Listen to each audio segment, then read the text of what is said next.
नमस्कार, आदाब, जोहार। मैं मोहम्मद फैसल। बिहार में बहार है, क्या इस बार भी नीतीश कुमार है? कल तक का इंतजार कीजिए।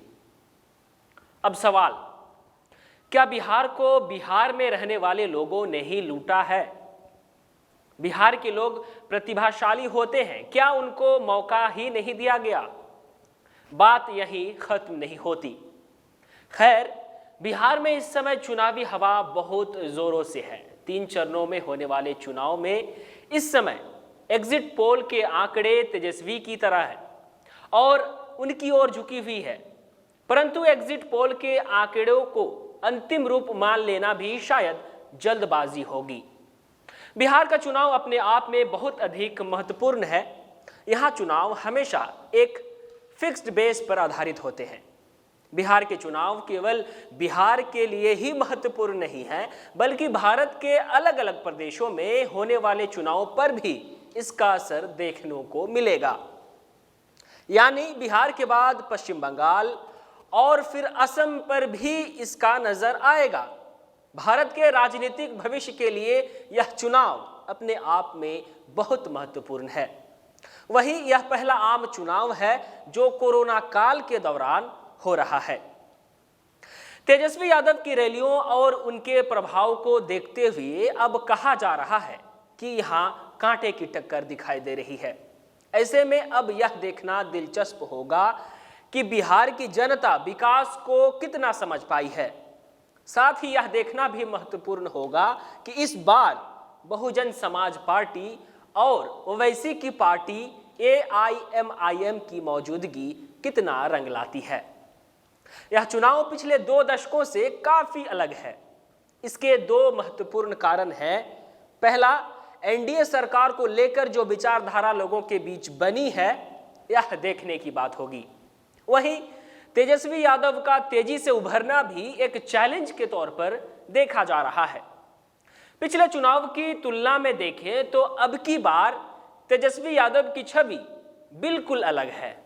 इस बार आरजेडी के पास एक वेस वोट बैंक है, तो समस्या यह भी है कि दूसरी पार्टी के लोगों को तेजस्वी यादव कैसे खुद में मिला पाते हैं।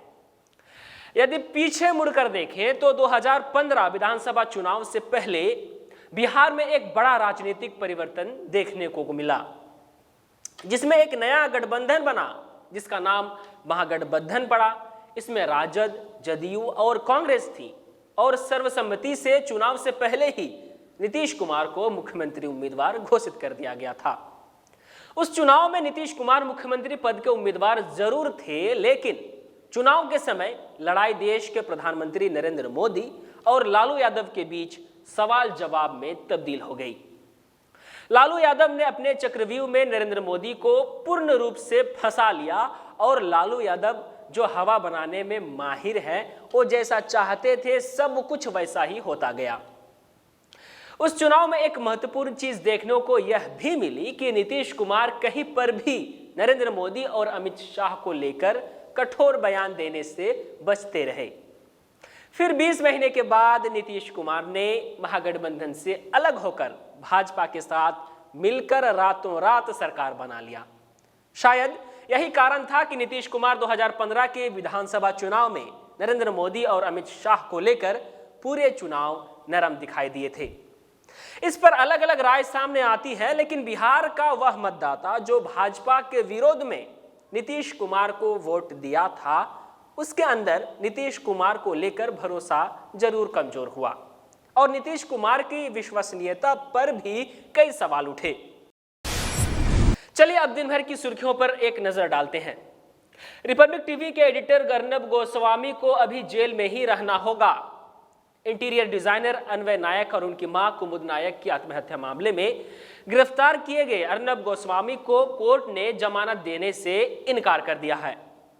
अर्नब के अलावा 2 अन्य आरोपियों ने अंतरिम जमानत याचिका दायर की थी। न्यायमूर्ति SS शिंदे और न्यायमूर्ति MS कर्णिक की पीठ ने फैसला सुनाते हुए कहा कि हाईकोर्ट की ओर से असाधारण क्षेत्राधिकार के इस्तेमाल का कोई केस नहीं बनाया गया था और रेगुलर बेल के लिए विकल्प उपलब्ध थे। बेंच ने कहा कि इसने साफ कर दिया कि याचिकाकर्ताओं के लिए अन्य विकल्प मौजूद है। बेंच ने एक बार फिर दोहराया कि याचिकाकर्ता सेशन कोर्ट में याचिका दायर कर सकते हैं, जहां 4 दिन में आवेदन पर फैसला लिया जाएगा। इससे पहले शनिवार को याचिकाओं पर दिन भर चली सुनवाई के बाद तत्काल कोई राहत दिए बिना फैसला सुरक्षित रख लिया गया था। गोस्वामी और 2 अन्य आरोपियों फिरोज शेख और नीतीश शारदा ने अपनी अवैध गिरफ्तारी को चुनौती देते हुए अंतरिम जमानत पर रिहा किए जाने की अपील की थी। कोर्ट के ऑर्डर से पहले राज्य के पूर्व मुख्यमंत्री देवेंद्र फडणवीस ने कोर्ट से अपील की है कि गिरफ्तारी और हिरासत के दौरान अर्नब से जिस तरह का व्यवहार महाराष्ट्र सरकार ने किया है उसका स्वतः संज्ञान लिया जाए।